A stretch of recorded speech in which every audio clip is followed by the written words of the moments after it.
Solok Selatan Bakabon Lawe. Urang nyoramah jo elok budi.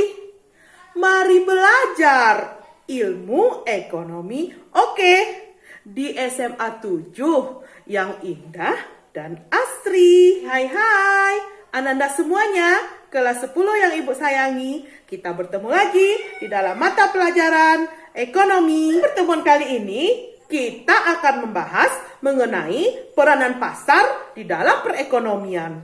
Ayo, siapa yang pernah mengantar mamanya ke pasar?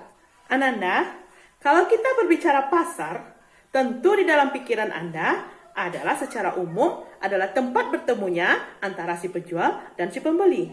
Namun, untuk saat sekarang ini, bertemunya antara si penjual dan si pembeli bukan saja terjadi di pasar, tetapi semakin majunya ilmu pengetahuan dan teknologi, pasar sekarang bisa berubah menjadi pasar online. Nah, seperti yang sering kalian lakukan di pasar online, seperti di toko Lazada, Tokopedia, dan sebagainya.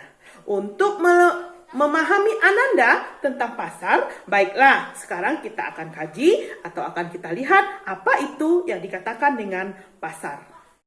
Ananda semuanya, sekarang kita akan melihat apa itu yang dikatakan dengan pengertian pasar.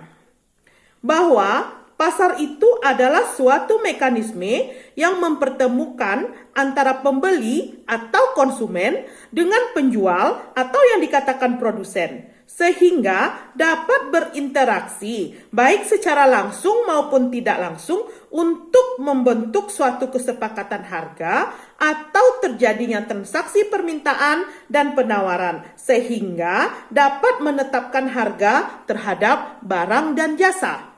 Nah, sekarang kita akan melihat lagi apa syarat-syarat terbentuknya pasar. Di antaranya adalah yang pertama, yaitu terdapat penjual dan pembeli. Yang kedua, adanya barang atau jasa yang diperjualbelikan. Yang ketiga, tempat atau proses terjadinya interaksi antara penjual dan pembeli. Ananda semuanya, sekarang kita lihat lagi apa itu fungsi daripada pasar. Nah, secara umum, fungsi pasar ini ada 3. Yang pertama adalah sebagai sarana distribusi. Yang kedua, sebagai tempat pembentukan harga. Dan yang ketiga adalah sebagai tempat promosi. Sekarang, Ibu akan menjelaskan bagaimana fungsi daripada masing-masing itu. Yang pertama adalah sebagai sarana distribusi. Mengapa pasar itu dikatakan sebagai sarana distribusi? Karena dengan adanya pasar dapat memperlancar proses penyaluran barang atau jasa dari si konsumen ke produsen. Dengan adanya pasar, produsen dapat berhubungan baik secara langsung ataupun tidak langsung untuk menawarkan hasil produksinya kepada sebagai pembentuk harga atau menetapkan nilai. Bahwa dengan adanya pasar, berarti permintaan dan penawaran itu akan terjadi di pasar. Setelah kesepakatan atau terbentuknya harga, dengan demikian pasar berfungsi sebagai pembentuk daripada harga. Yang ketiga adalah pasar sebagai sarana promosi. Karena dengan adanya pasar, produsen dapat memperkenalkan atau memasarkan hasil produksi mereka. Di pasar ini, para produsen akan saling bersaing dan merebut hati daripada konsumen. Nah, Ananda, sekarang akan kita lihat lagi apa itu peranan pasar di dalam perekonomian.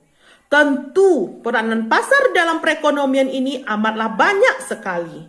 Dan di antaranya adalah yang pertama, yaitu peran pasar dalam kegiatan produksi. Nah, peran pasar dalam kegiatan produksi ini meliputi yang pertama, yaitu pasar akan memperoleh informasi barang apa yang paling laku di pasar.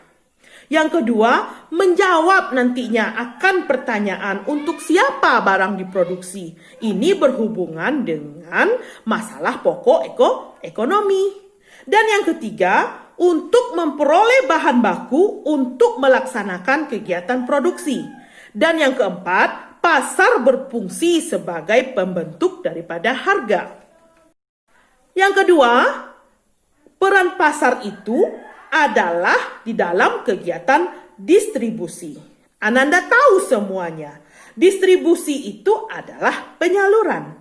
Sehingga distribusi yang lancar akan berpengaruh positif terhadap perekonomian secara keseluruhan. Perekonomian akan jauh lebih bergejolak karena kenaikan harga, karena distribusi barang di pasar lancar. Dan peran pasar yang ketiga yaitu peran pasar dalam kegiatan konsumsi. Kegiatan konsumsi dilakukan dalam memenuhi kebutuhan, yaitu dengan mengkonsumsi alat pemuas kebutuhan berupa barang dan jasa, sehingga konsumen bisa memenuhi kebutuhan mereka. Nah, Ananda semua sudah jelaskan bagaimana yang dikatakan dengan pasar. Apa fungsi pasar dan apa peranan pasar dalam perekonomian kita? Semoga dengan adanya penjelasan Ibu ini dapat menambah wawasan Anda terhadap materi yang sedang kita pelajari hari ini. Selamat belajar, semoga apa yang Anda cita-citakan menjadi berhasil. Assalamualaikum warahmatullahi wabarakatuh.